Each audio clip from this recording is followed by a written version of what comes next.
జై శ్రీరామ్ అండి. ఎలా ఉన్నారు? ఈరోజు టాపిక్ ఏంటి అంటే, పెద్ద వయసు వచ్చిన తర్వాత 70+ వచ్చిన తర్వాత ఇబ్బంది పెడుతున్న పెద్దవాళ్ళు. ఇవాళ నేను ఒక ఫంక్షన్కి వెళ్ళాను. అక్కడ మా ఫ్రెండ్ వాళ్ళ అత్తగారులు అందరు కలిసి ఆడుతూ పడుతూ బాగానే ఉన్నారు.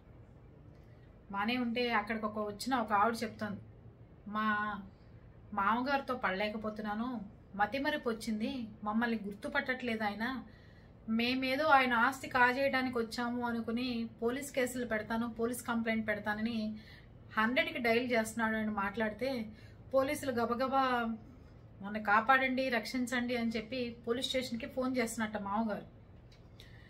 అలా చాలాసార్లు పోలీసులు వచ్చారు. నా కోడలు నాకు మందు పట్టింది బాబు, నా కొడుకు నా ఆస్తి రాయించుకోవడానికి చూస్తున్నాడు, కింద ఎవరో అద్దెకుంటారు వాళ్ళెవరో నాకు తెలియదు అని చెప్తున్నట్ట. కింద కొడుకు కోడలు ఉంటారు, పైన థర్డ్ ఫ్లోర్లో ఇంకో కొడుకు కోడలు ఉంటారు, మధ్యలో ఈ పెద్ద ఆయన ఉంటారన్నమాట 3 అంతస్తులు. 2 కొడుకులు ఆయనకి, 2 కోడళ్ళు, మనవాళ్ళు అందరూ. సర్వెంట్ ఉంటాడు, చూసుకుంటూ ఉంటాడు. ఆయన నిన్న మధ్యాహ్నం పోలీసులకు ఫోన్ చేసి కిందకు వచ్చేసి పెద్ద హడావిడి చేసి, నా మాట నేను చెప్తున్నప్పుడు ఎందుకు వినరు మీరు, ఆయన గవర్నమెంట్ ప్లీడర్ చేసి రిటైర్ అయ్యారట, నేను ప్లీడర్ని, కానీ వీళ్ళెవరో నా ఇంట్లో అక్రమంగా అద్దెకుంటున్నారు అని చెప్పి సొంత కొడుకులు కోడళ్ళ మీద కేసు పెట్టాట ఆయన.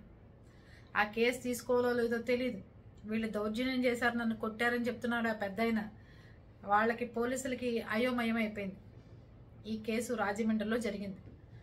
పోలీసులు అన్నారట, సార్ వాళ్ళు మీ పిల్లలు సార్ అంటే, అవును నా పిల్లలు అవును, కానీ కింద అద్దెకుంటుంది నా కొడుకు కాదంటట్టు ఆయన.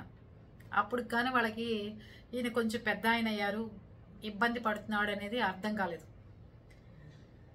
అందరి ఇళ్లలో ఈ మధ్యకాలంలో వింటోంది ఏంటి అంటే, పెద్ద వయసు వచ్చేసరికి పెద్దవాళ్ళలో మార్పులు, ఎక్కడికో వెళ్ళిపోవాలి, ఏదో చేసేయాలి, ఏదో నన్ను ఎవరో చంపడానికి వస్తున్నారు,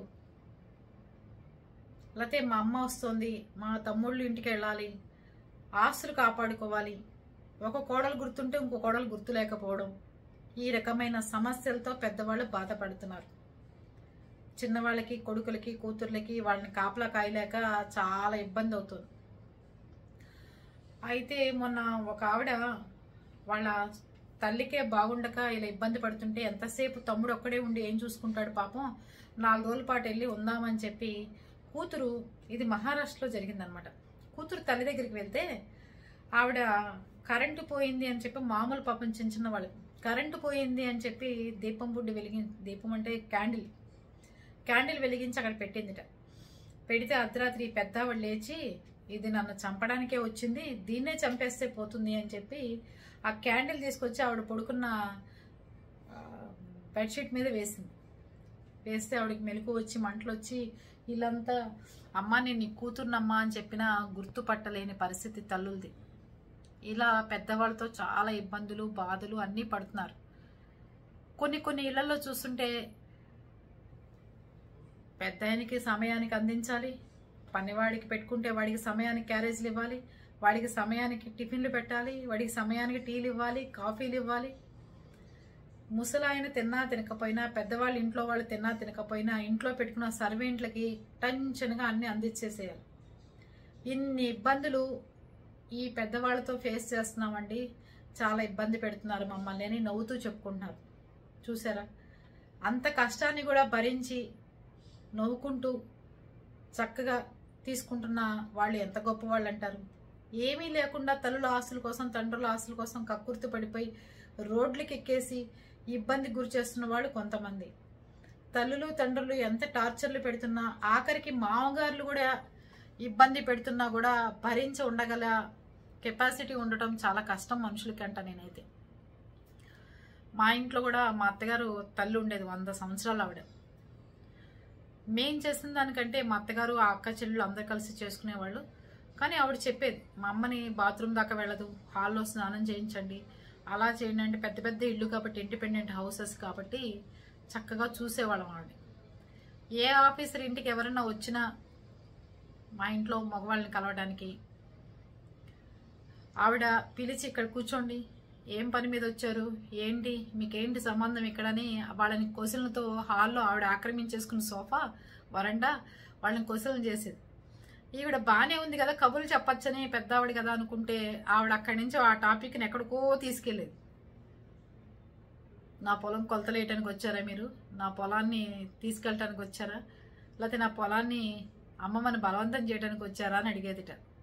అలా కొంతకాలానికి ఆవిడకి కొంచెంగా మైండ్ డిస్టర్బ్ అవుతోంది అని తెలియంగానే ఇంటికి మనుషులు రావడమే కట్ చేయించారు మా అత్తగారు. ఎందుకు అంటే ఆవిడ ఇబ్బంది పడకూడదు, ఆవిడ వాళ్ళకి ఎక్కువ క్వశ్చన్స్ వేసి వీళ్ళు దేనికి వచ్చారా అని చెప్పి ఆవిడ ఎక్కువ ఆలోచించేస్తుంది. దాని తర్వాత ఇంట్లో ఉన్న నలుగురు మనుషులు ఉంటేనే ఆవిడ స్థిమితంగా ఉంటుంది అని అర్థమయ్యి ఇంటికి వచ్చి గెస్టులని బయట నుంచి ఎక్కువ తెలియని వ్యక్తుల్ని రానివ్వకుండా గేటు దగ్గర నుంచే పంపించేవారు. పెద్ద వయసులో పెద్దవాళ్ళని చాలా జాగ్రత్తగా మన 5 ఏళ్ళప్పుడు మనం ఎట్లా బిహేవ్ చేస్తున్నామో అమ్మ ఎవరు, నాన్న ఎవరు, తమ్ముడు ఎవరు, అన్నయ్య ఎవరు చెబితే గానీ మనకి ఎట్లా అర్థం కాదో, వీడు నీకు మామయ్య, వీడు నీకు పెద్దమ్మ, వీడి పెదనాన్న అని ఎలా చెప్తే మనకి అర్థం కాదో 80+ వాళ్ళ పరిస్థితి అలా ఉందండి. కొంచెం ఓర్పు పడితే నవ్వుతూ సరదాగా తీసుకుని సరదాగా వాళ్ళని గట్టెక్కిచ్చేసామంటే చాలా ప్రశాంతంగా ఉంటుంది. ఏ జీవి ఎవరి వల్ల బలవంతంగా చనిపోవటం కానీ పెద్ద వయసులో ఏ జీవి కంటినీళ్లు పెట్టుకుని బాధపడుతూ చనిపోవటం కానీ ఉండకూడదు. ఎందుకంటే ఆ శాపాలు వంశాలను పట్టుకుని పీడిచ్చేస్తూ ఉంటాయని పెద్దవాళ్ళు చెప్తుంటారు. దయచేసి పెద్దవాళ్ళందరినీ మన చిన్నప్పుడు 5 ఏళ్ల వయసులో ఎంత ఓపికగా వాళ్ళు అడిగిన క్వశ్చన్లకి సమాధానాలు చెప్పారో అలాగే మనం కూడా పెద్ద వయసు వచ్చిన పెద్దవాళ్ళకి అదే ఓపికతో చెప్తే బాగుంటుందని నా ఉద్దేశం. దీన్ని ఎవరు తప్పుగా తీసుకోరని అనుకుంటున్నాను. ఓకేనా?